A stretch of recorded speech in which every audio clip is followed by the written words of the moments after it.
내 유산으로는 징검다리 같은 것으로 하고 싶어. 꽃처럼 옮겨가는 목숨들의 발밑에 묵묵한 목숨. 과도한 성냄이나 기쁨이 마셨더라도 이내 7-8 형제들 새까만 정수리처럼 솟아나와 모두를 건네주고 건네주는 징검돌의 은은한 부동. 나의 유산은. 장성남 시인의 작품 나의 유산은의 일부를 읽어드렸습니다.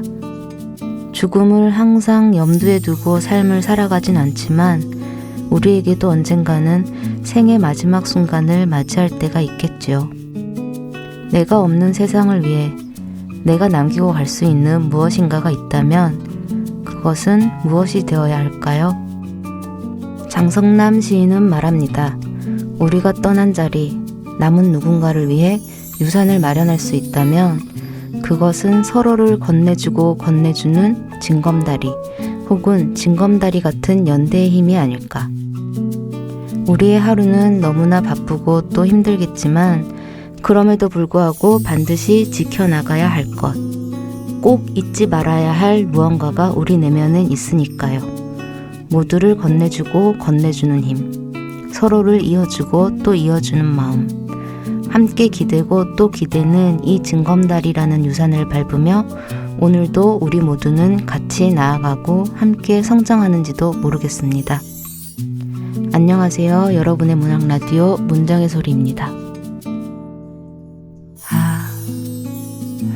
아름답다. 어느새 가을이 도착했구나. 오늘은 또 어떤 핑계로 너에게 만나자 말해볼까. 너는 알까 내가 널 좋아하는 걸. 사실은 꽤 오래됐지 처음 만난 날부터. 문학라디오 문장의 소리. 안녕하세요. 저는 DJ 최진영입니다. 새 책을 낸 작가를 모시고 작품을 둘러싼 다양한 이야기를 들어보는 시간, 지금 만나요 시작합니다. 오늘 손님으로는 유계영 시인님 모셨습니다. 어서 오세요. 안녕하세요. 반갑습니다. 네. 무엇을 좋아하고 무엇을 싫어하시나요? 그런 자기소개가 있었네. 그냥 안녕하세요. 저는 사람을 좋아하고 사람을 싫어하는 그쵸. 유계영입니다. 이건 망고의 진리야. 네. 유계영 시인님에 대해서 소개해드릴게요. 2010년 현대문학의 작품을 발표하시면서 작품 활동을 시작하셨고 내신 시집으로는 온갖 것들의 낫, 이제는 순수를 말할 수 있을 것 같다. 이런 얘기는 좀 어지러운가. 그리고 공저 시집 나 게이슴에 감사호가 있습니다. 최근에 지금부터는 나의 입장을 출간하셨어요. 시집 내시고 어떻게 지내셨어요? 요즘에는 대면 낭독회라든지 그런 행사가 많이 지양되고 있다 보니까 또 책을 내고서 이렇게 좀 얌전히 지내는 건 되게 오랜만인 것 같은데 또 나름대로 생각이 정리되고 해서 이것도 되게 좋은 것 같아요. 그래서 점잖게 지내고 있습니다. 4번째 시집이에요. 그쵸? 네. 굉장히 부지런히 쓰시는 것 같아요. 이번에 시집 묶으시면서 가장 신경 쓰셨던 부분이 있으시다면? 아무래도 시집의 간격들이 그렇게 벌어져 있지 않다 보니까 시간의 간격이 좀 바투게 있다 보니까 이 전작에 대해서 의식하지 않을 수가 없는 것 같아요.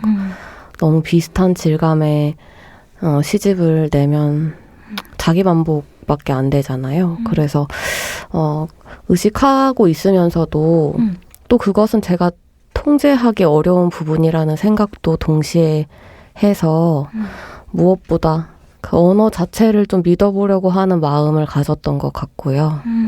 내가 뭔가를 계획해서, 기획해서 세계를 그렇게 기획해서 바라보고 하는 것보다는 언어가 가진 본래의 잠재적인 힘 같은 걸 믿고 맡겨보자 하는 그런 좀 무모한 마음이 좀 있었던 것 같습니다. 그래서 이렇게 부지런히 쓰실 수 있는 비결을 여쭤보려고 했는데 그 대답이 된 것 같아요. 언어의 힘을 믿고 쓰는 그런 느낌이 들어서 좋네요. 시인님 시집을 열면 시인의 말이 먼저 나오잖아요. 네. 거기에 한 구절이 나는 나에게만 나라는 생각으로는 더 이상 잘 되지가 않네 라는 문장이 있어요. 그래서 네. 전 이 문장이 너무 좋아서 한참 바라봤는데 시인님께 여쭤보고 싶었어요. 이 문장에 대해서 더 해주실 말씀이 없으실까? 중요하다고 생각하면서도 한편으로는 저는 개성에 대한 의심을 계속 하고 있는데요. 개성. 네. 그러니까 개별적인 것, 나만의 것, 그런 것들이 이제는 좀 저 스스로 뭐랄까 궁극적인 어떤 지향이 될 수가 없어진 거예요. 그래서 시를 통해서 내가 더욱더 내가 되는 게 아니라 넘나듦? 나와 너의 넘나듦? 뒤섞임? 이런 것들이 저에게 더 아름답게 느껴지고 더 좋고 재미가 있어요. 그래서 이전처럼 나는 누구지? 뭐 이 세계의 내가 누굴까 하는 그 고민으로는 시가 잘 안 써지는 거예요. 그래서 나를 흘려보내는 내가 다른 것이 되는 좀 그런 운동성을 더 믿고 쓰게 되는 것 같아요. 점점.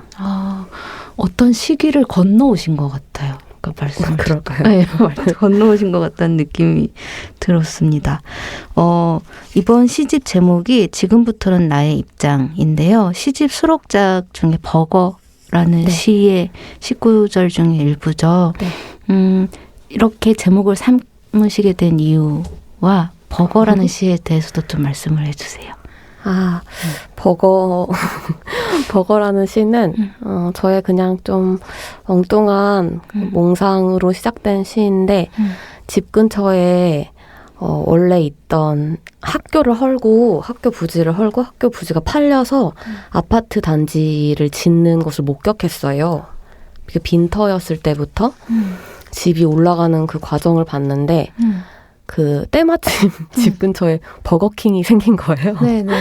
근데 계속해서 뭔가 특별한 햄버거를 만들기 위해서 거기 안에 뭘 추가하고 뭐 맞아. 새우만 있었다가 새우와 소고기가 함께 있었다가 또 뭐가 더 들어가고 막 이래서 너무 높아지는 거예요. 그래서 과연 저것이 입에 들어가기나 한단 말이야? 이런 생각을 했는데 그 아파트도 좀 같은 느낌을 줘요. 저에게는. 이게 집이라는 것이 편안해야 하고 안락하고 우리를 보호하는 것이어야 하는데 이렇게 위태롭게 보이고 저기 올라가서 살면 병에 걸릴 것 같고 뭐 이런 생각이 드는 거예요. 그래서 본래를 잃어버린 그 사물이라는 게 되게 재밌어가지고 이 두 속성을 한번 그 아버지라는 어떤 강요적이고 좀 강압적인 어떤 표상을 내세워서 표현해보고 싶다 이런 마음이 들었어요. 그래서 쓰게 된 것이었고 제목을 지을 때에는 항상 되게 어려운데 제목 짓는 게 너무 어려운데 그래서 같이 이제 출판사에서 머리를 모아주시는데요. 그때 여러 가지 나온 의견들 중에서 김소연 시인님께서 하도 이 똑같은 활자들을 계속 들여다보고 있으니까 한국어도 의미도 잘 모르겠고 한국어인데도 그래서 그걸 무슨 현상이라고 하지 않나요? 계속 똑같은 말을 들여다보고 있으면 의미가 이렇게 날아가는? 네. 그래서 너무 어렵다. 이거를 영어로 바꾸어서 생각해보니 이 제목이 가장 쿨하고 멋있다. From now, my opinion opinion이 아니죠. 포지션. 그렇네요. 네, 그래서 이 느낌이 좋다 해서 저도 되게 동의가 되는 거예요. 그래서 그런 감을 믿고 가게 된 것이죠. 저는 그 시인님의 버거 읽으면서 네. 입술도 연상이 됐어요. 아, 네. 버거 모양이 약간 입술 네. 모양 같기도 그쵸. 해서 예, 입술도 연상되고 정말 이것저것 다양하게 연상할 수 있는 그런 시였습니다. 여러분 유계영 시인님의 지금부터는 나의 입장 많이 사랑해 주세요. 네. 방금 김소연 시인님 말씀해 주셨는데 그 시인님께서 발문에 이렇게 써주셨어요. 결정적인 사건이 일어날 것만 같은 경계선에 날렵하게 멈춰선 그녀는 낯선 세계로부터 우연히 이곳에 도착한 문제적 인물 같다. 라는 문장을 써주셨는데 시인님의 시들을 이렇게 보면 그러니까 시의 하자가 자세하고 친절한 설명보다는 자신과 우리를 잠깐 멈춰서게 하는 그런 매력이 있다고 생각이 들었습니다. 어떠세요? 이런 이야기를 들으시면. 제가 그런 걸 의도하고 있지는 않았겠지만 그 평상시에 하는 생각들이 이렇게 드러나고 반영이 된다는 게 참 재밌기도 하고 그렇지요. 그렇죠. 네. 시인님의 시 중에 에너지란 시의 일부를 읽어드릴게요. 사람이 죽으면 체온은 대기 중으로 사라지겠지. 우주가 되는 일의 즐거움이겠지. 이것은 사라지는 즐거움. 내가 나를 어기는 즐거움. 저는 이 에너지라는 시도 정말 인상적으로 봤어요. 이 에너지라는 시 어떻게 쓰시게 되셨는지 말씀해 주실 수 있나요? 아, 저는 근데 시의 내용과 그 쓰게 된 동기가 상당히 좀 멀어요. 네, 그래서 네, 네. 아, 이런 계기로 이런 시를 썼다는 게 잘 연결이 안 될 수는 있는데 그런 게 더 재밌어요. 네, 좀 되게 엉뚱하게 튀어가는 네. 편이어서 제가 그 친구하고 얘기를 하고 있었는데요. 제가 최근에 뭐가 되게 슬펐다고 한없이 쫑알쫑알대고 있었어요. 제가 말이 많아서 막 얘기하고 있었는데 친구의 그 특유의 그 공상하는 표정이 있어요. 얘가 지금 안 듣고 엉뚱한 데 가 있구나. 이 시공간을 벗어나 있구나 하는 표정이 있는데 제가 그 표정 보는 걸 좀 좋아하거든요. 얘가 지금 어디 가 있는 걸까? 얘 넋이 어디 가 있는 걸까? 이런 거를 뭐 내 얘기를 안 들어서 섭섭하다기보다는 뭐 대화라는 게 어쨌든 그렇게 정합적으로 통하지 않는 것이잖아요. 그래서 그런 공상하는 표정을 보다가 한 번씩 듣고 있어? 제가 막 물어보고 몸도 흔들어보고 막 그러면 듣고 있다고 하면서 그 눈동자가 살짝 위로 들린 것이 잠깐 갔다 오는 거기를 제가 한번 상상해 본 거예요. 아. 쟤는 어디에 가 있을까? 그리고 네. 제가 마지막에는 자 이제 너의 얘기 차례야 하고 이야기 바톤을 딱 넘겨주는데 그때 아마 이 상대가 자기가 다녀온 그곳에 대해서 공상 속에서 다녀온 그곳에 대해서 이야기해주지 않을까? 다음이 시작되지 않을까? 하면서 그 이야기의 어떤 에너지가 흘러가는 그 모습 같은 것을 좀 시각화해서 보여주고 싶었던 것이죠. 네. 너무 그런 생각으로 나올 시가 너무 멋있어요. 막 이 세상의 슬픈 근황 속에 왜 내가 없는 것일까? 이런 구절도 저는 너무 좋았고, 네. 내 이름은 35년 동안의 설득력 없는 변명 같다. 이것도 전 너무 공감했었고. 네, 그랬습니다. 이런 얘기 들으면 전 너무 재밌어요. 그러니까 비하인드? 작가 소개 내용이 참 재밌습니다.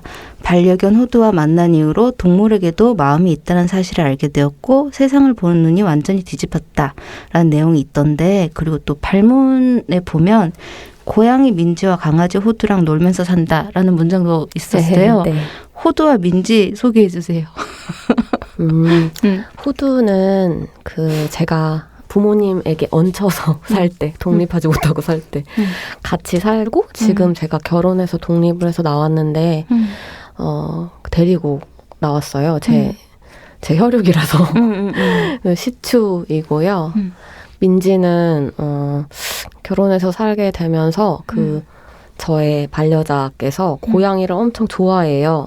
저는 개를 되게 좋아하고 강아지는 집에 한 식구로 있으니까 이제 고양이 자리가 비었다 하고 있었는데 이제 제 시수업을 듣는 어떤 학생 가운데 그 고양이 캣맘 활동을 하는 친구가 있어서 데리고 오게 되었어요. 그래서 같이 살게 된 지 반년 정도 되었고 강아지는 7년 정도 되어서 그 개와 고양이가 아주 균형 잡힌 저의 행복을 만들어주고 있습니다. 완전한 세계 같아요. 네, 정말 그런 것 같아요. 네, 완전한 세계를 들고 잠시 있어요. 들은 것 같아요. 호두와 민지가 건강하게 오래오래 이 완전한 세계를 유지시켜 주기를 기원하겠습니다. 고맙습니다. 시인님의 시 중에 썩지 않는 빵이라는 시 일부를 읽어보겠습니다. 나는 화장실에서 오줌을 눌 때마다 생각합니다. 이런 것들이 빠져나간다는 건 확실하고 즐겁다. 근데 이 시 구절과 동일한 시도 있어요. 그쵸? 네네. 네. 그래서 여쭤보고 싶었어요. 이 썩지 않는 빵과 이 나는 화장실에서 오줌을 눌 때마다 생각한다. 이런 것들이 빠져나간다는 건 확실하고 즐겁다. 이 두 시에 대해서 꼭 여쭤보고 싶었어요. 제가 좀 딴 생각을 좀 많이 해요. 집중력이 떨어져서 그런 건지 제가 속한 그리고 하고 있는 중인 어떤 현실 세계의 일들을 하는 와중에서도 그 공상 속에 빠지는 그 친구처럼 자꾸만 다른 곳으로 가는데 그것의 계기들이 다 있잖아요. 네. 그 다른 공상의 세계로 가는 문 같은 게 상대의 말 속에도 있고 무심히 놓인 사물에게도 있고 그런 것들이 발견이 될 때 전혀 다른 시공간으로 이동해서 또 다른 엉뚱한 세계를 살게 된단 말이죠. 맞아. 그래서 이런 연결을 시에서도 한번 해보고 싶어서 그 시의 내용하고 그 다른 시의 내용이 이어지지 않아도 관계되지 않아도 그냥 어떤 작은 단서만을 가지고 크게 도약해서 이어지는 것을 한번 해보고 싶다는 생각이 있어서 좀 그 적당한 구절을 찾았던 것인데 그 썩지 않는 빵에서 이 문장을 쓰게 된 건 내가 벗어나고 싶은 어떤 기억이나 아니면 벗어나고 싶은 어떤 관계라든지 그런 것들이 탈출하려고 탈피하려고 아무리 노력을 해도 잘 안 되는데 화장실에서 소변 누울 때는 이 몸속에 내가 먹고 마신 것들이 너무 간단하고 경쾌하고 또 기분 좋게 나가는 거예요. 맞아. 그래서 이건 정말 큰 위안이야 하면서 화장실에서 생각하다가 그 어디선가 돌 쪼개는 어떤 장면을 봤어요. 그래서 이것들이 돌에서 돌이 떨어져 나가는 것과 내가 소변 보는 것을 연결시켜 보고 싶다는 생각이 든 거예요. 그래서 저는 좀 그렇게 짓궂고 과감하게 뭔가 질러가는 것을 좋아하는데 그래서 한번 그렇게 배치를 해본 것이었어요. 네. 너무 좋았어요. 저 근데 화장실에서 소변 보면서 혼자 중얼거리게 됐어. 이런 것들이 빠져나간다는 건 확실히 즐겁다. 이렇게 막 중얼거리게 됐어요. 그 방금 말씀해 주신 거랑 좀 연결이 될 것 같은데 안미옥 시인님께서는 유계영 시인님의 시를 두고 마음의 직진성이라는 표현을 해주셨어요. 이런 표현에 대해서는 또 어떻게 생각하세요? 마음의 직진성. 생각보다 저는 마음에 대해서 좀 무관심한 편이에요. 어떻게 보면 그럴 수 있기 때문에 마음을 더 직진시킬 수 있는 것이 아닐까 하는 생각도 들어요. 그러니까 마음을 너무 섬세하게 들여다보고 다루려고 하면 요리조리 피해야 될 것도 참 많고 그럴 것인데 맞죠. 저는 인간의 마음이 어떤 궁극적인 제가 시로서 보여주고 싶은 궁극적인 어떤 것은 아니에요. 사람의 마음이라는 것이. 그래서 마음도 하나의 물성처럼 다루고 싶고 그렇게 할 수 있을 때 오히려 또 용감하게 좀 뻗어갈 수 있지 않나 하는 생각도 들고요. 네, 그런 것 같아요. 그리고 시인님께서 말씀해 주신 어떤 그 공상들, 평소의 공상들, 그것들도 어떻게 보면은 마음의 직진성과 연관이 된다는 생각이 들었어요. 어떻게 뭐 말씀을 드리긴 힘들지만 되게 연관이 된다는 생각이 들었습니다. 어느 인터뷰에서 시에 대한 태도와 목적에 대해서 이런 말씀을 하셨습니다. 이 세계와 질서를 너무 견디기 힘들어한다는 생각을 했어요. 규정된 세계가 너무 힘들어서 지금 세계와 조금이라도 다른 질서와 규칙을 가진 세계를 만들어서 거기서 쉬고 있는 거죠. 이 말씀이 시에 대한 이야기 같기도 해서 네. 좀 더 얘기를 들어보고 싶다라는 생각이 들었습니다. 제가 했던 말이지만서도 참 좋은 말인데요. 좀 이렇게 원론적이고 재미없는 말을 뻔뻔하게도 잘 됐구나 이런 생각이 드네요. 그렇지만은 저는 시인들 친구들 사이에서도 넌 진짜 시를 좋아하는구나 이런 소리를 많이 듣는데 시를 정말 좋아해요. 왜냐하면 다 받아주기 때문인 것 같아요. 그러니까 뭐 백치도 쓸 수 있고 좀 나쁜 놈도 쓸 수 있고 그래서 좀 모자란 어떤 나의 그러니까 현실 세계를 생활을 이 현실의 삶을 능숙하게 잘 처리하지 못하는 제가 갈 수 있고 가서 이 현실 세계와 조금만 닮은 그 새로운 그 문학의 공간에서 좀 쉴 수 있고 그 쉼이 다시 현실을 똑바로 쳐다보고 잘 살게 하는 것 같아요. 네, 뭐 했던 말을 또 하는 것 같은 기분이네요. 아니에요. 훨씬 더 풍성하게 해주셨어요. 그래서 그런지 시인님 이 시집 수록작 중에 시라는 시가 있잖아요. 네, 네. 저 이것도 되게 좋았거든요. 시라는 시에 대해서 이게 약간 시 작법 같기도 하다는 느낌도 들고 그랬는데 또 조금만 말씀해 주신다면 시라는 시에 대해서. 네. 그 시라는 시는 시 페스티벌을 해서 시 선언문을 써달라고 하셔가지고 그 다 각자 여러 명의 시인들이 자기 시와 그 미래의 시에 대한 선언문을 쓰셨었는데 각자의 방식으로 그때 제가 써서 발표했던 시이고요. 제가 평소에 그 꼭 제 시뿐만 아니라 제가 아름답다라고 생각하는 시들의 공통점을 찾아보려고 좀 많이 했었고 저는 여기에서 좀 진심으로 그렇게 생각하는 것들만 모아서 쓴 것이지만 그럼에도 가장 좀 저에게 중요한 것은 뭐 이런 거죠. 나의 고유함을 믿지 않을 것.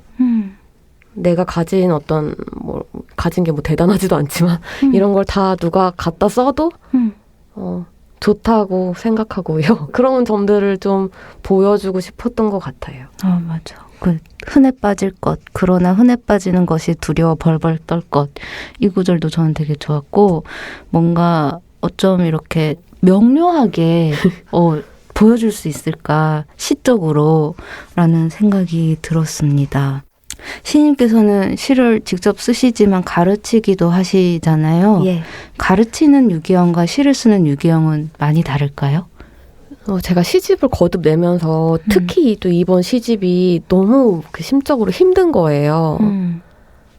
그래서 왜 저 되게 좀 성격이 후회도 잘 안 하고 되게 낙관론자여가지고 그렇게 걱정, 근심이랑 친한 성격이 아닌데 이번 시집을 낼 때는 마음이 너무 무겁고 굉장히 우울하고 그렇더라고요. 그래서 이게 왜 그런가 생각해봤더니 제가 그 시를 가르치는 업을 너무 오래 한 거예요. 그래서 이미 저에게 시 수업을 들었던 친구들 너무 많으니까 내가 수업 시간에 이런 게 좋은 시다라고 강조했던 것들과 전혀 다른 결과물을 내고 있는 것일까봐 그 자기 검열이 너무 심해져가지고 정말 고통스러웠어요. 근데 어쨌건 시를 가르친다는 건 좀 불가능한 것이기도 하고 가르쳐 줄 수가 없기 때문에 여기 앞선 질문에 그 시란 무엇인가 라는 질문이 있었는데 지금 영디님께서 건너뛰신 것 같은데요. 이 질문에 이렇게 대답해야지 하고 생각했는데 이 시란 무엇인가 물으시면 내일 대답하겠습니다 하고 내일 다시 찾아와서 물으시면 내일 대답하겠습니다 하고 저는 그렇게 계속 바뀌는 것 같아요. 시가 머물러 있길 원하지 않고 시적인 것이라는 것은 그래서 그 계속 바뀌고 있는 것은 저보다 어쩌면 그 미래의 시인이 될 그들이 더 잘 알고 있을 텐데 제가 뭘 가르쳐준단 말이지 이런 생각에 항상 부딪혀요. 근데 그럼에도 불구하고 말을 해야 하고 뭔가 제시해야 그들이 깨잖아요. 그래서 그들이 깨트릴 걸 제시해야 하기 때문에 참 힘든 일이에요. 어쨌든 이들에게 뒤집힐 어떤 것을 내밀어서 부끄럽게 들고 있다는 게. 네, 그렇고 그래서 쓰는 저와 가르치는 저는 좀 필연적으로 다를 수밖에 없지 않나 하는 생각이 듭니다. 가르치는 일이 훨씬 힘드신 것 같아요. 안 맞는 것 같아요. 안 맞아? 네, 안 맞아서 힘든 것 같아요. 그래도 시인님 제자들에게는 너무 필요한 일이니까. 혹시 가장 많이 하시는 말씀 있으세요? 이렇게 시 수업하시면서? 제가 이거를 물어보고 왔습니다. 그 대학교는 아직 개강을 안 해서 그들에게 묻지 못했지만 고등학교 아이들이 이렇게 에휴, 이걸 참 많이 한다. 제가 항상 하는 에휴, 과제를 또 안 했니? 에휴, 이거를 많이 한다고 하더라고요. 어떤 그런 말해서 뭐해 이런 거죠. 말해 뭐하니 이런. 가장 많이 하시는 말씀은 에휴 인 걸로. 그러면 이제부터는 시인님의 낭독을 들어보는 시간을 가져볼까 하는데요. 어떤 시 낭독해 주실 건가요? 저는 그 시집의 34페이지에 수록된 양의 일기라는 시를 읽고 싶습니다. 네, 그러면 시인님의 낭독 들어보겠습니다. 양의 일기. 나는 조금씩 부풀고 있어. 울타리를 뛰어넘고 싶어. 창문의 아집으로 오린 풍경을 알맞은 서랍에다 보관하는 일, 관두고 싶어. 사람의 손에 웬 따뜻한 피가 엉켜 있지? 나는 왜 온몸을 맡기고 있지? 발목을 깨무는 개들과 함께 피에 취해, 피의 끈적함에 취해 공중은 자신의 일터인 구름에 대해 제멋대로 유리를 갈아 끼우는 구름의 결벽에 대해 곤란을 겪고 있어.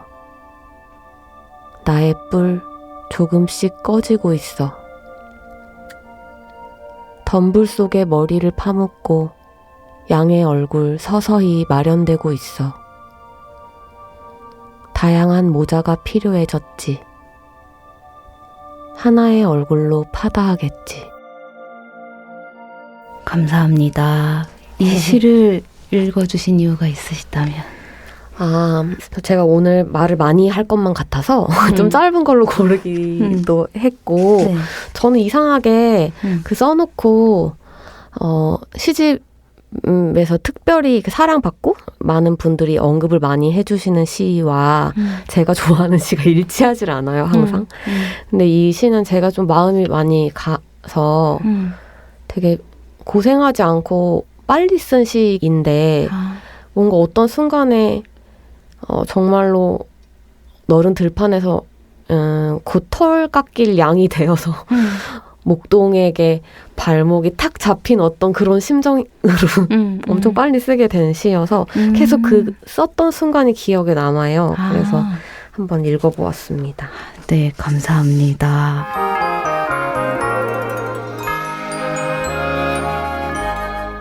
그러면 지금 만나요의 마지막 코너 마이 페이보릿 해보겠습니다. 시인님께서 요즘 좋아하는 거 말씀해 주시는 코너인데요. 요즘 뭐 좋아하는 거 있으세요? 예, 제가 그 Why Women Kill이라는 Why Women Kill 왓챠의 시리즈 미국 드라마 네. 시즌2가 시작해서 열심히 보고 있는데 네. 제가 그 드라마를 저는 시대극 같은 거 볼 때 정작 이야기보다 복식 보는 재미 너무 재밌어서 복식 보는 재미를 되게 좋아해요. 작은 아씨들 막 이런 거 볼 때에도 그 옛날 옷 것들 보는 게 되게 재밌잖아요. 지금은 되게 간편화되어서 불편해서 없어진 어떤 것들도 있고 모자들도 다양하고 그래서 그런 거 보는 재미가 있는데 이 Why Women Kill이 1950년대를 배경을 하고 있어가지고 그때의 어떤 상류층 여성들과 중산층 여성들과 막 엄청 감각적인 옷과 색채감이 되게 화려한 그런 의복들, 복식들을 볼 수 있는데 그런 거 보는 재미가 너무 쏠쏠해가지고 열심히 보고 있습니다. 오늘 입고 오신 원피스도 너무 예뻐요. 특이하고 약간 한복 같기도 하면서 네. 여러분께 보여드리고 싶네요. 네. 요즘 유기영 시인님께서는 Why Women Kill이라는 미드의 복식에 빠져 계시다는 소식을 전해드립니다.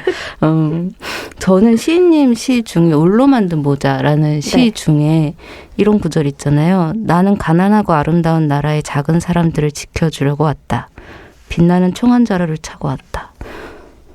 이 시 구절이 너무 좋았고 이 구절이 이 시집을 다 이렇게 확 묶어준다는 생각이 들었어요. 그래서 이 빛나는 총 한 자루를 차고 온 시적 하자의 이야기를 듣는다는 마음으로 시인님의 시집을 읽었는데 여러분께서도 유계영 시인님의 지금부터는 나의 입장 많이 사랑해 주시길 바랍니다. 네, 앞으로의 계획 말씀해 주신다면. 항상 이제 시집은 좀 천천히 내고 싶다 이 얘기를 하는데 제가 이렇게 시집을 자주 내는 건 아마도 게으르기 때문인 것 같아요. 좀 역설적이지만 제가 좀 더 첨예하게 그 발표한 작품들 중에서 또 골라내고 또 그 중에서 좀 더 에센스가 될 만한 것들만 가려서 묶었다면 더 시간이 오래 걸렸을 텐데 저 특유의 또 낙관적인 성격 때문에 어차피 사람이 거기서 거기고 이런 마음 때문에 갱해 이렇게 되는 건데 이제는 약간은 무게를 좀 가져볼까 싶은 마음도 있어요. 이러다 벽시처럼 날아가겠다 이런 생각도 들고 그래서 다음을 어떻게 해야 할지를 아직 구체적으로 생각해보진 않았지만 조금 더 벼르고 나를 조금 어렵게 하는 세계로 가볼까 하는 마음도 좀 있는 것 같습니다. 이막이 펼쳐지는 건가요? 네, 기대하고 있겠습니다. 이제 마무리를 해야 돼서 작별 인사 대신에 여쭤볼까 합니다. 앞으로 유기영 시인이 고수하고 싶은 유 시인님의 입장이 있다면 어떤 입장인지. 네, 시에 대한 것으로 얘기할 수밖에 없겠는데 시는 재밌어야 한다. 이게 저의 입장입니다. 재밌어야 한다. 재밌어야 한다. 그 슬픔까지도 재미있게 표현해야 한다. 이것이 저의 입장인 것 같습니다. 좋네요. 네, 감사합니다. 저희 문소 청취자 여러분들께 작별 인사 남겨주세요. 처음에는 이런 계기를 만나서 보이지 않는 독자들에게 인사하고 감사를 전하는 일이 되게 어색했는데 이제는 만난 것도 같고 보이는 것도 같아요. 그래서 정말로 이 어려운 시대를 잘 돌파해서 이 고난도 우리의 어떤 자양이 될 수 있었으면 좋겠고 그곳에서 또 만나기를 기대하겠습니다. 네, 시인님의 그 낙관적인 마음이 저한테는 큰 위로가 됐어요, 이번에. 네, 저도 낙관적으로 생각하고 싶습니다. 우리의 고난에 대해서.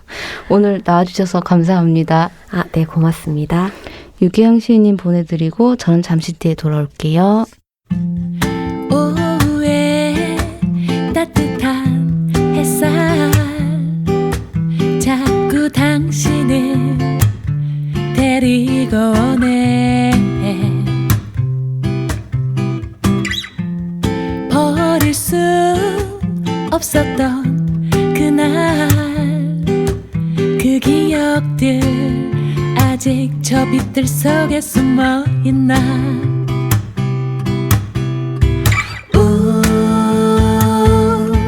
괜찮나요? 그립다 말하면 내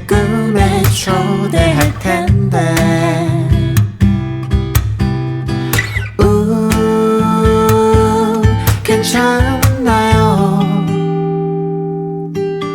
그립단 말해요. 오늘 그대를 초대할게. 문장의 소리. 문장의 소리가 마련한 3분 광고 지금 읽어요 시간입니다. 누구든 자신이 원하는 책을 광고할 수 있습니다. 단 시간은 3분뿐. 오늘의 광고주는 에세이 니컵은 니가 씻어를 쓰신 미지 작가님입니다. 니컵은 니가 씻어는 소중한 일을 떠나보낸 뒤 자신 안에 차오른 내밀한 말들을 하나하나 꺼내 보이며 많은 여성 독자들의 지지를 받은 바 있습니다. 미지 작가님, 지금 전화로 연결해 보겠습니다. 작가님 안녕하세요. 네, 안녕하세요. 네, 반갑습니다. 요즘 어떻게 지내고 계세요? 네. 요새 아무래도 코로나 때문에 좀 상황이 좋지 않으니까요. 네. 그래서 제가 원래 평소에 오가던 곳들만 조심히 다니면서 그냥 읽고 쓰고 그렇게 지내고 있습니다. 네.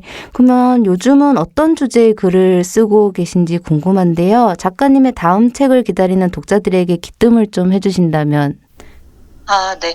그 첫 책이 나오고 나서 바로 썼던 원고가 있었는데요. 그거는 이제 곧 책으로 나오게 되었어요. 그래서 어떤 인생의 선택을 앞에 두고 깊게 고민하는 과정 자체를 이야기로 풀어낸 이제 책이 될 것 같고요. 그리고 지금은 그 선택 이후에 대한 다짐 같은 그런 내용의 글을 쓰고 있습니다. 네. 작가님의 그 다음 책도 기다리고 있겠습니다. 오늘 광고하실 책은 어떤 책인가요? 네, 그 박성우 시인님의 신간 12살 장래희망이라는 책인데요. 이 책은 어린이 책이기는 한데 많은 다른 분들이 읽어도 좋을 만하다는 생각이 들어서 소개하게 되었습니다. 네, 좋습니다. 그러면 저희가 3분을 드릴 거예요. 정확히 3분 후에 마이크가 꺼질 겁니다. 3분 안에 하고 싶으신 말씀 다 하실 수 있기를 바라겠습니다. 그럼 광고 시작해 주세요. 시작! 여러분들은 장래희망이라는 말을 들으면 어떤 것들을 떠올리시는지 모르겠는데요. 이 책은 장래에 내가 어떤 일을 할까가 아닌 어떤 사람이 될까에 대한 이야기를 어린이의 입장에서 들려주고 있습니다. 사실 저 또한 어렸을 때 너는 꿈이 뭐니? 라는 질문을 들으면 잘 모르겠어서 대답을 못하거나 아니면 특정한 직업에 대해서 이야기하곤 했는데요. 막상 어른이 되고 보니 그런 것들은 스스로의 능력이나 의지만으로만 이루어지는 것이 아니라는 점을 깨달았습니다. 당장의 상황이나 주어진 조건, 그리고 주변 환경 같은 외부 요인들도 변수가 되는 경우가 많기 때문이었습니다. 이런 사실을 잘 알지 못하면 어떤 일이든 혹시 결과가 좋지 않았을 경우에 혹은 여러 가지 상황이 안 좋아졌을 경우에 나 혹은 누군가의 탓으로 돌리거나 좌절하기도 쉬운데요. 반면에 어떤 사람이 되고 싶다는 것을 꿈꾸고 노력하면 그것은 무엇보다 나 자신으로부터 나오는 것이기 때문에 무슨 일을 하게 되든 결국에는 별 상관이 없을 수도 있습니다. 삶을 살아가는 나의 태도나 나의 자세가 더 중요해지기 때문인데요. 그리고 그렇게 되면 원한 적이 없는 어떤 어려운 상황을 맞이하게 되더라도 그 누구가 아닌 나 자신이 스스로 중심을 잡고 살아갈 수 있게 될 것이라고 생각합니다. 특히 저는 이 책에서 들고 있는 어떤 33가지 사람의 유형이 있는데요. 그 중에서 고마워할 줄 아는 사람이 가장 와닿았고 앞으로 그런 사람이 되고 싶다는 생각도 했었습니다. 그런데 한편으로는 이런 생각을 아주 어렸을 때 했다면 어땠을까? 그러면 그동안 조금은 다른 삶을 살 수 있지 않았을까 싶기도 했습니다. 저는 지금부터라도 노력을 해볼까 하는데요. 이 12살 장래희망이라는 책을 많은 어린이들과 또 아직 꿈을 찾지 못한 많은 어른들이 읽고 삶을 살아가는 데 있어서 저처럼 소중한 계기를 만날 수 있게 되셨으면 좋겠습니다. 감사합니다. 네, 감사합니다, 작가님. 아직 시간이 조금 남았는데 더 네. 하시고 싶으신 말씀 더 없으세요? 네. 제가 맞추려고 노력했는데 결국 모자라게 돼가지고 그냥 요새 너무 상황이 어려우니까요. 어쨌든 무엇보다 모두 건강 잘 챙기시고 조심하셨으면 좋겠습니다. 네, 감사합니다, 작가님. 네, 감사합니다. 어린이를 위한 장래희망 안내서 12살 장래희망. 에세이스트 미지 작가님의 추천이었습니다. 주변에 호기심 많은 어린이들에게 선물로 건네보시면 좋겠습니다. 3분 광고 지금 읽어의 문은 누구에게나 열려 있습니다. 광고를 원하시는 작가분들 그리고 독자분들은 문장의 소리 대표 메일로 신청해 주세요. 메일 주소는 munjang@arko.or.kr입니다. 선정되신 분께는 5만원권 백화점 모바일 상품권을 드립니다. 지금 신청하세요.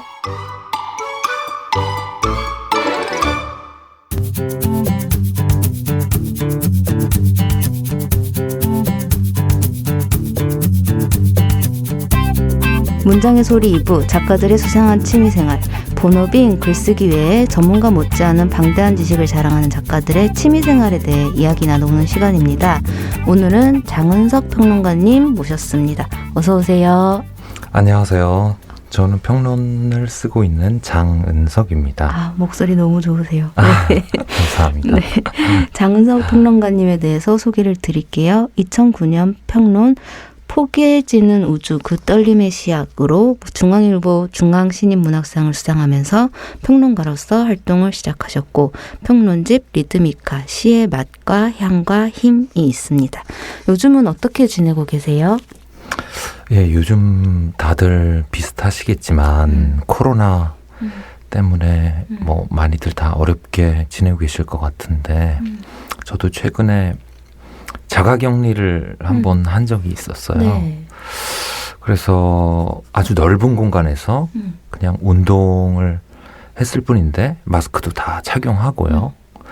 그럼에도 불구하고 이제 그중에 확진자가 나와서 자가격리를 했는데 집에 제가 혼자 있고 싶어서 집에 있는 것과 저도 집에 있는 걸 꽤 즐기는 성격인데요. 네. 혼자 있고 싶어서 집에 있는 것과 있어야만 해서 있는 것 사이에 차이가 굉장히 그쵸. 크다는 것을 절감을 하는 계기가 되었습니다.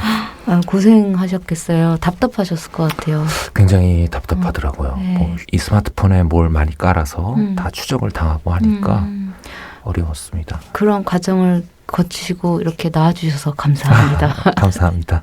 오늘 평론가님과 이야기 나눌 취미는 바로 커피입니다. 평론가님은 커피를 얼마나 자주 드세요?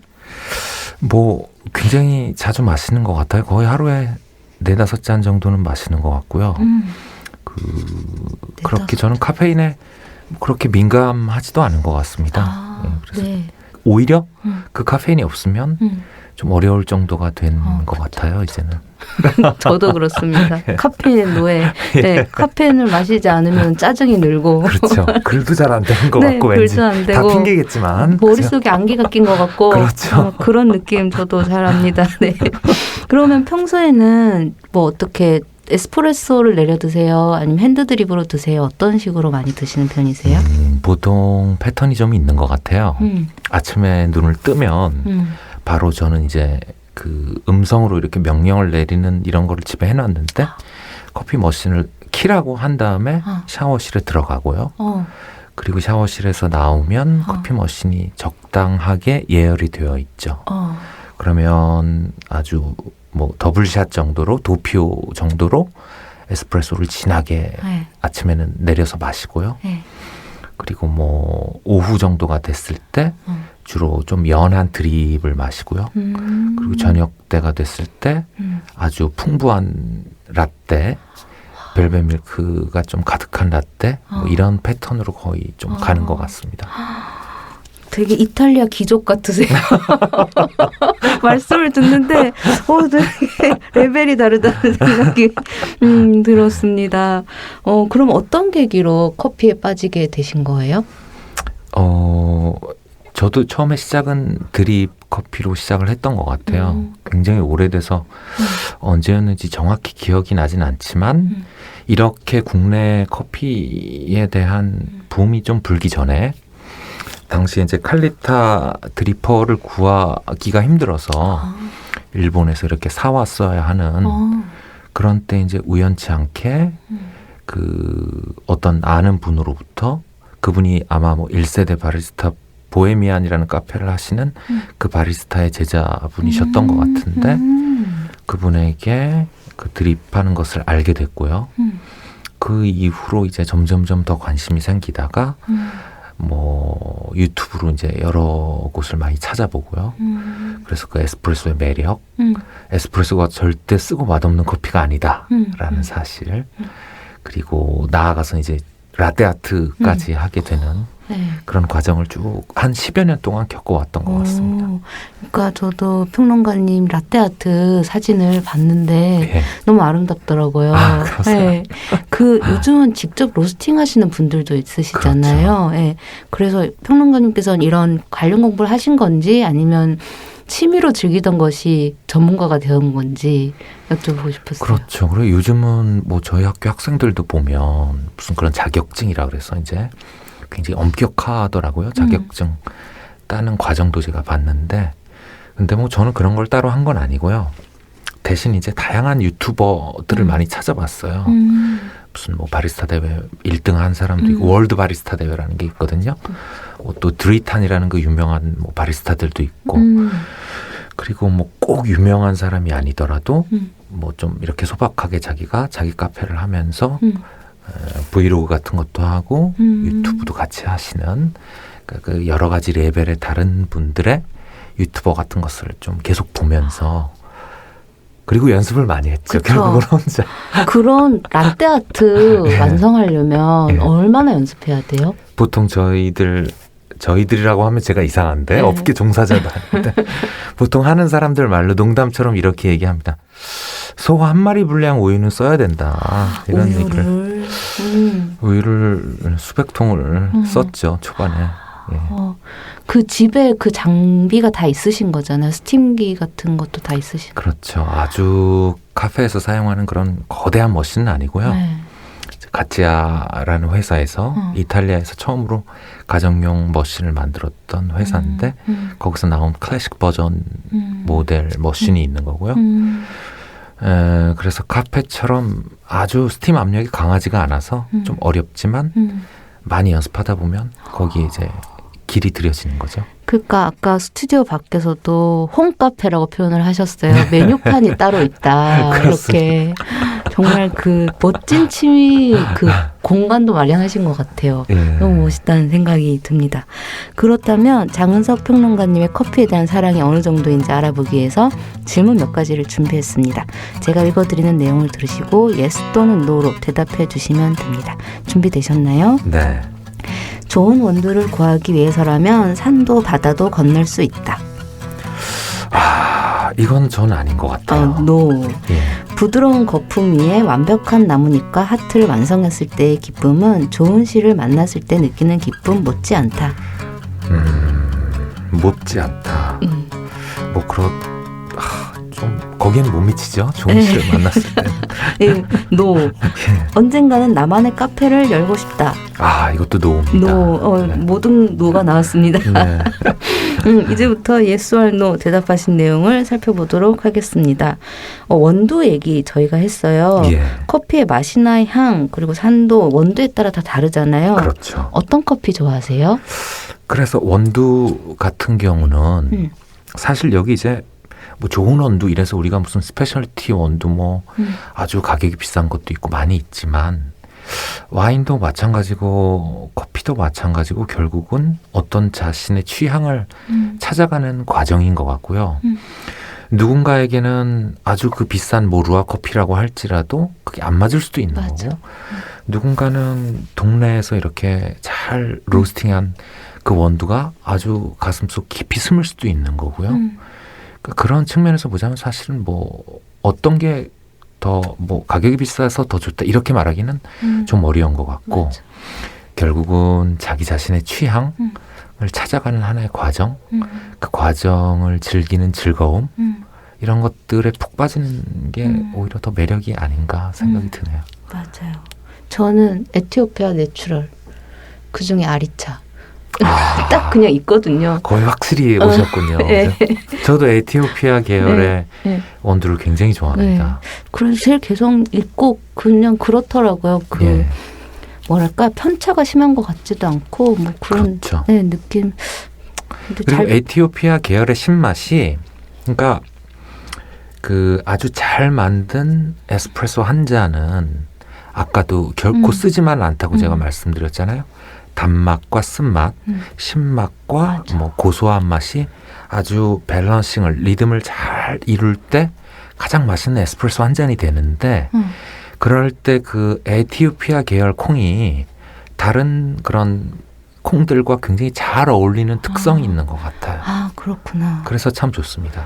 정리해 주시는 것 같아요. 제가 그 막연하게 생각만 하고 있는 뭔가를 딱 부러지게 정리해 주시니까 아유, 저에게도 유익한 지금 시간입니다. 그러면 원두도 종류가 되게 많잖아요. 예. 초심자들에게 예. 권하는 원두 혹은 평론가님께서 추천하시는 원두 있으시다면. 그러니까 이것도 아까 말씀드린 것과 같은 맥락인데 자신의 취향을 찾는 건데 ATF 계열을 저도 좋아하지만 신맛이 분명히 강해요. 그 강한 신맛을 아주 쾌감으로 느끼는 사람도 있을 수 있지만 누군가는 좀 불편하게 느낄 수도 있겠죠. 맞아. 그렇다면 약간 고소한 맛이 강한 브라질 계열로 넘어갈 수도 있고 그렇게 요즘은 대부분 원두에 그 맛 별점표 써있죠. 같은 게 다 써 있으니까 네. 조금씩 살펴보시면서 맞아. 자기에게 입맛에 맞는 건 무엇인지 찾아보는 과정이 맞아. 재밌는 것 같습니다. 요즘은 정말 평론가님 말씀대로 노트라고 다 써 있으니까 그렇죠. 예, 정말 자신의 맛을 찾아가는 게 중요하다는 생각이 듭니다. 예. 그럼 혹시 지금까지 마셔본 커피 중에서 가장 기억에 남는 커피 있으세요?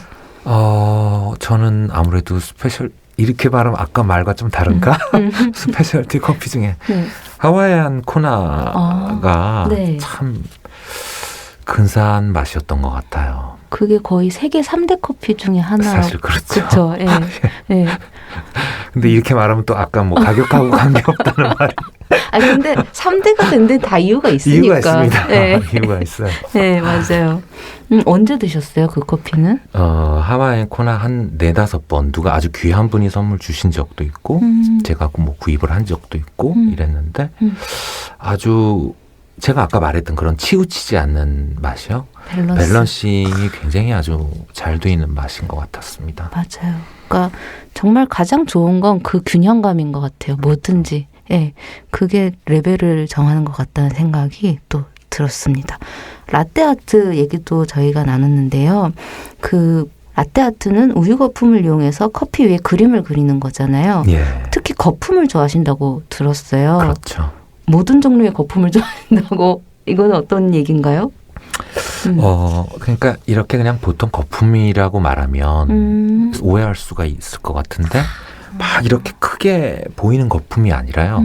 사실 우리가 그 라떼 아트 할 때 그 거품은 소위 아주 그 잘 만든 우유를 우리가 벨벳 밀크라고 하는데요. 아주 작은 물방울들이죠. 마이크로폼이 그 우유 안에 쫙 생기는 거죠. 그러면 그 마이크로폼을 품고 있는 우유는 겉에서 볼 때는 마치 벨벳처럼 바짝바짝바짝 빛나거든요.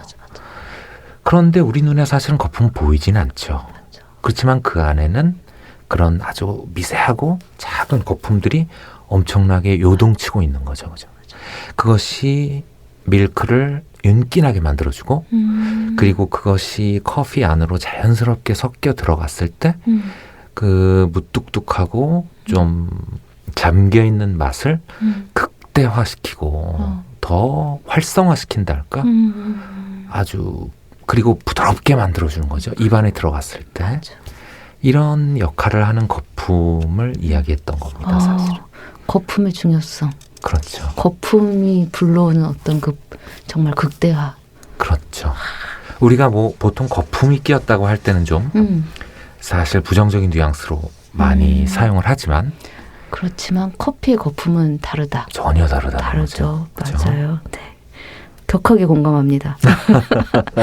인스타그램에 올린 사진을 보니까 커피잔 세트도 되게 예쁜 게 많던데 커피잔을 비롯해서 커피를 위한 장비들도 많이 구입하시는 편이시죠?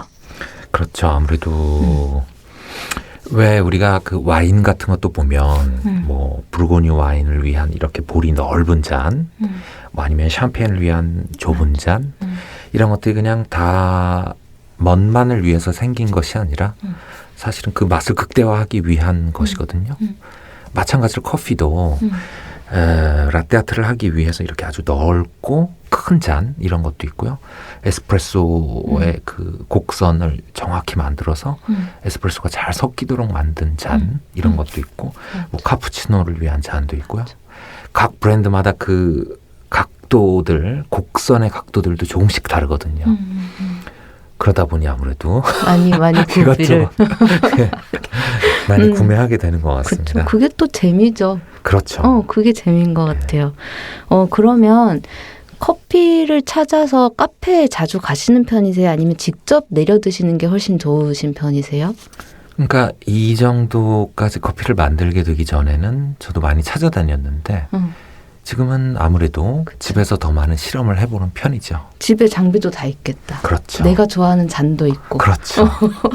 그리고 제가 좋아하는 사람들, 제가 사랑하는 사람들 불러서. 심지어는 뭐 사진을 여기 어디 게시판에 있다면 모를 수도 있겠지만 저는 홈카페 메뉴 막 이런 것도 집에 만들어서 붙여놨거든요. 벽에다가. 저도 뭐. 동료 작가들이 보고 이건 형 좀 심한 거 아니냐. 그게 더 재미지 뭐. 그죠. 그렇죠. 그래서 다 타인에 대한 어떤 배려고. 저도 그래서 부럽습니다. 제대로 아주 서비스를 합니다. 이렇게 쫙 해서 제대로 탁 받쳐서 이렇게.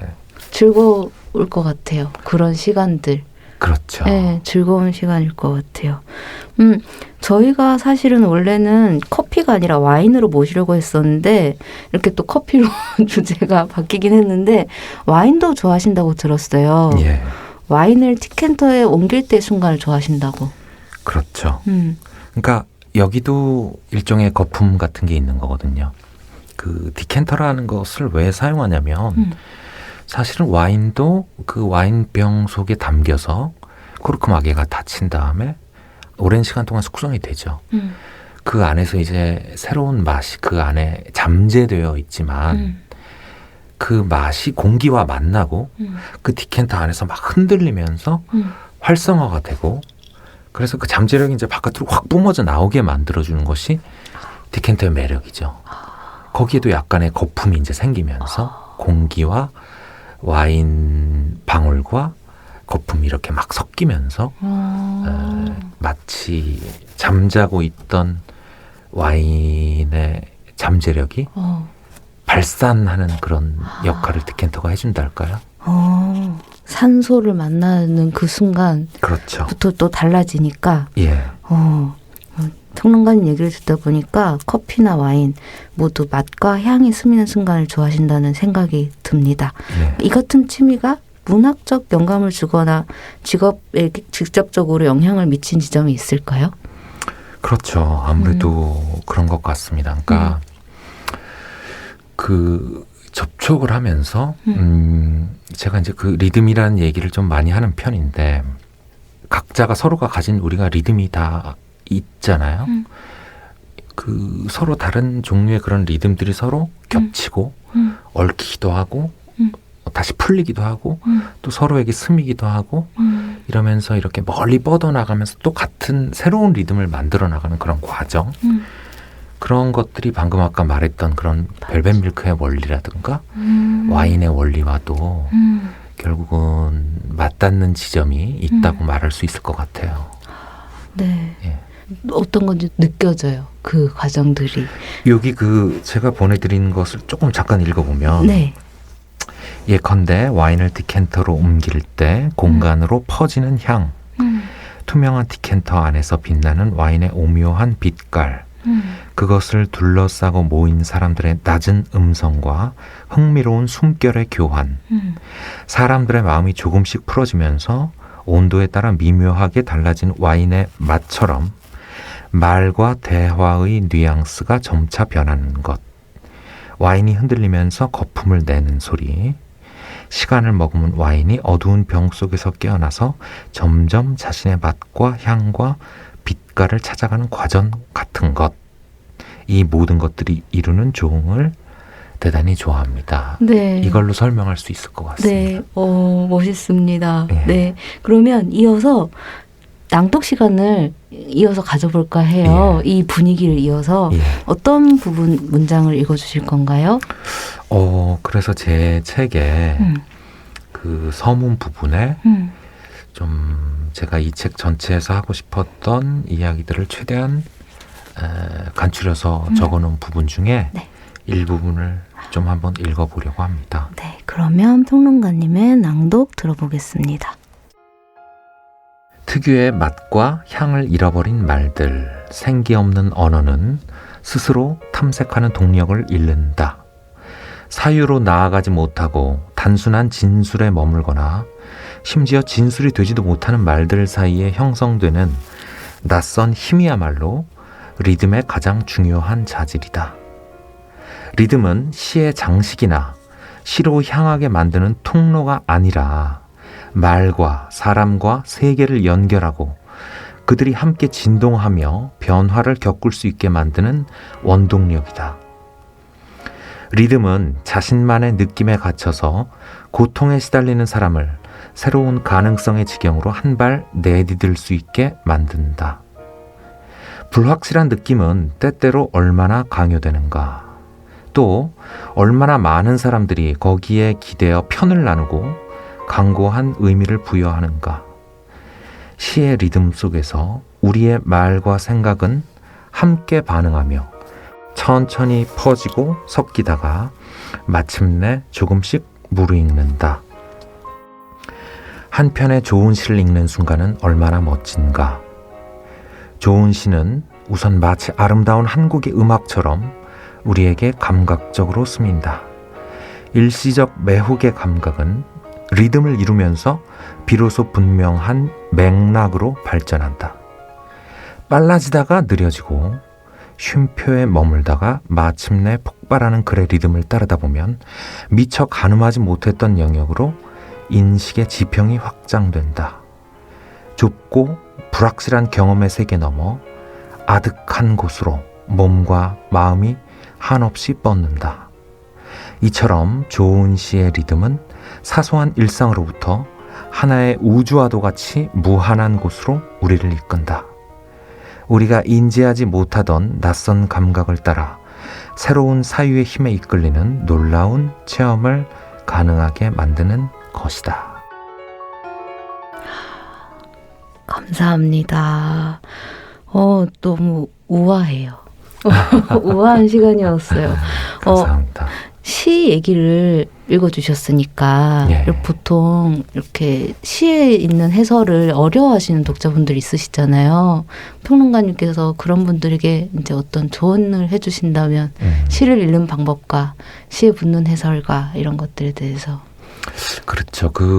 저도 이제 해설을 하는 사람 입장에서 생각해 볼 때 물론 해설을 하는 사람은 최대한 독자들이 쉽게 이해할 수 있게 하기 위해서 그런 측면에서 해설을 쓰는 경우도 많이 있지만 시 자체가 워낙 또 어렵다면 해설도 그렇게 쉽지만 않은 경우가 충분히 발생할 수 있겠죠. 그렇지만 제 생각에는 결국 제가 이 책에도 적었지만 지금 다 읽을 수는 없겠지만 이런 것 같습니다. 독자가 어떤 해설이 마치 수학 문제의 뒤편에 나오는 문제집 뒤편에 나오는 어떤 정답처럼 여길 필요는 없을 것 같아요. 결국 우리가 아까 그 커피나 와인도 자신의 세계를 찾아가는 하나의 과정을 만끽하는 것이라면 시를 읽는 것도 자신이 그 시와 만나고 그 리듬에 젖는 순간을 만끽하면서 그 뒤에 어떤 하나의 파장으로 펼쳐놓은 그 해설의 리듬도 한번 그 과정에서 참고해 볼 수 있을 뿐이겠죠. 맞아. 그리고 어려운 시는 어렵게 읽는 게 맞는 것 같아요. 그렇죠. 어려운 시를 쉽게 읽으려고 하면 안 될 것 같아요. 그렇죠. 네. 어려운 것의 매력이 또 있으니까요. 그죠? 맞아요. 어려운 것에 매력이 있으니까. 예. 네, 맞습니다. 그 평론가님 유튜브 몽상의 창이 있다고 들었어요. 거기에 리드미카 사용 설명이라는 영상이 올라와 있는데 이거 짧게 소개해 주신다면. 예. 지금 제가 그래서 이 책을 만들고 나서 여러 가지 생각을 했는데요. 지금 다 자세히 말할 수는 없지만 결국 이 리듬이라는 것이 이 세계에 다 모든 것에 다 리듬이 있다는 얘기죠. 그래서 우리가 한 장의 그림을 볼 때 그 안에도 어떤 무브망, 동세, 그 그림 안에 리듬이 있을 수가 있고요. 우리가 고흐의 그림을 볼 때도. 그래서 실제 이 영상 중에 하나를 보면 김산 시인의 시에 대해서 이야기할 때는 막 그림과 시 작품이 막 이렇게 같이 섞이기도 하고 이렇습니다. 그래서 그런 점들, 그러니까 제가 지금 언어로 평론을 했지만 이 콘텐츠들은 그냥 단순하게 뭐 낭독을 해놓고 뭐 예쁜 이미지나 음악을 깔아놓은 것은 아니고요. 이것도 나름 하나의 평론인 거죠. 제 평론의 더 연장선상에서 글자를 넘어서 이미지나 소리까지도 한꺼번에 섞어서 보여주고 싶은 어떤 그 평론의 영역, 다른 평론의 영역을 또 만들어보고 싶은 마음이 있었어요. 거의 그거는 또 다른 예술 영역 같아요. 저는 나름대로 이제 그런 네. 생각을 하면서 좀 만들어 봤는데요. 정말 커피의 그 온도에 따라 달라지는 맛처럼, 그리고 막 커피를 마시면서 향기를 마시는 것 같을 때가 있는 것처럼 그렇죠. 뭔가 이 오감을 다 활용한 그렇죠. 시 읽기가 아닌가라는 예. 생각이 들었습니다. 여러분, 평론가님의 유튜브 몽상의 창 많이 봐주세요. 네. 앞으로의 계획, 그리고 앞으로의 커피 작업 계획, 이런 거 다 통틀어서 앞으로의 계획을 말씀해 주신다면. 뭐 커피를 작업이라고 할 것까지는 없을 것 같고요. 도전해보고 싶은 뭐 이런 거 없으세요? 그런데 이런 건 있는 것 같습니다. 그러니까 10여 년 전에 제가 좋아했던 커피와 지금 좋아했던 커피는 조금씩 달라지는 것 같고요. 나이가 들고 사람들 사이의 관계가 변하고 저 자신의 일상의 리듬이 변하는 것에 따라 저의 취향과 저의 맛에 대한 어떤 감각 이런 것들도 분명히 또 변하고 있는 것 같고요. 우리는 그 항상 변하는 시간의 어떤 리듬 안에 지금 잠시 위치해 있을 뿐이니까 앞으로 또 더 나이가 들면서 새로운 감각을 찾아가는 기쁨을 만끽해 가는 것, 그 정도라고 할 수 있을 것 같고요. 네. 뭐 그런 뭐 평론가로서의 꿈이라고 하면 이런 건 없고요, 사실. 무슨 상을 받고 싶다거나 이런 건 전혀 없고요. 제가 가장 원하는 것은 아주 많은 독자가 이렇게 뭐 있어서 뭐 베스트셀러가 되고 이런 건 아니고요. 가끔씩 그런 경우가 있습니다. 어떤 글을 발표했을 때 어떤 독자나 혹은 그 대상이 되는 시인이나 이런 분들이 연락을 주셨어요. 그래서 꼭 한번 만나고 싶다. 그래서 만나서 서로 커피도 마시고 와인도 마시면서 아주 오랜 이야기를 이 세상에서 아마 그와 저 둘밖에 할 수 없을 것만 같은 이야기를 밤새 나눴던 그런 순간, 그런 순간이 남은 삶에도 남은 생에도 더 많아졌으면 좋겠다는 생각을 하고 있습니다. 평론가님의 그 변화하는 지향과 그리고 앞으로 만나실 많은 작가분들과 또 독자분들 응원하겠습니다. 감사합니다. 끝으로 나에게 커피란 땡땡이다 해주신다면. 이거는 뭘까? 좀 어려운데요. 대답하기가 조금 어려운 것 같습니다. 네. 한마디로 정의를 내리기가 너무 그죠? 정의 내릴 수 없다. 예, 네, 그렇게 하도록 하겠습니다. 감사합니다. 오늘 문장의 소리 작수치 코너에 참여해 주셨는데 어떠셨어요? 예, 이렇게 좀 자유롭게 다양한 여러 가지 이야기를 나누는 기회도 아주 흥미롭고 즐거웠던 것 같습니다. 예, 네. 초대해 주셔서 감사합니다. 저도 이 우아한 시간 함께 할 수 있어서 즐거웠습니다. 오늘 나와주셔서 감사합니다. 고맙습니다. 문장의 소리 이제 마칠 시간입니다. 지금까지 연출 박소란, 구성작가 정선인, 방수진, 저는 최진영이었습니다. 일주일 잘 보내시고 다음 주에 다시 만나요. 감사합니다.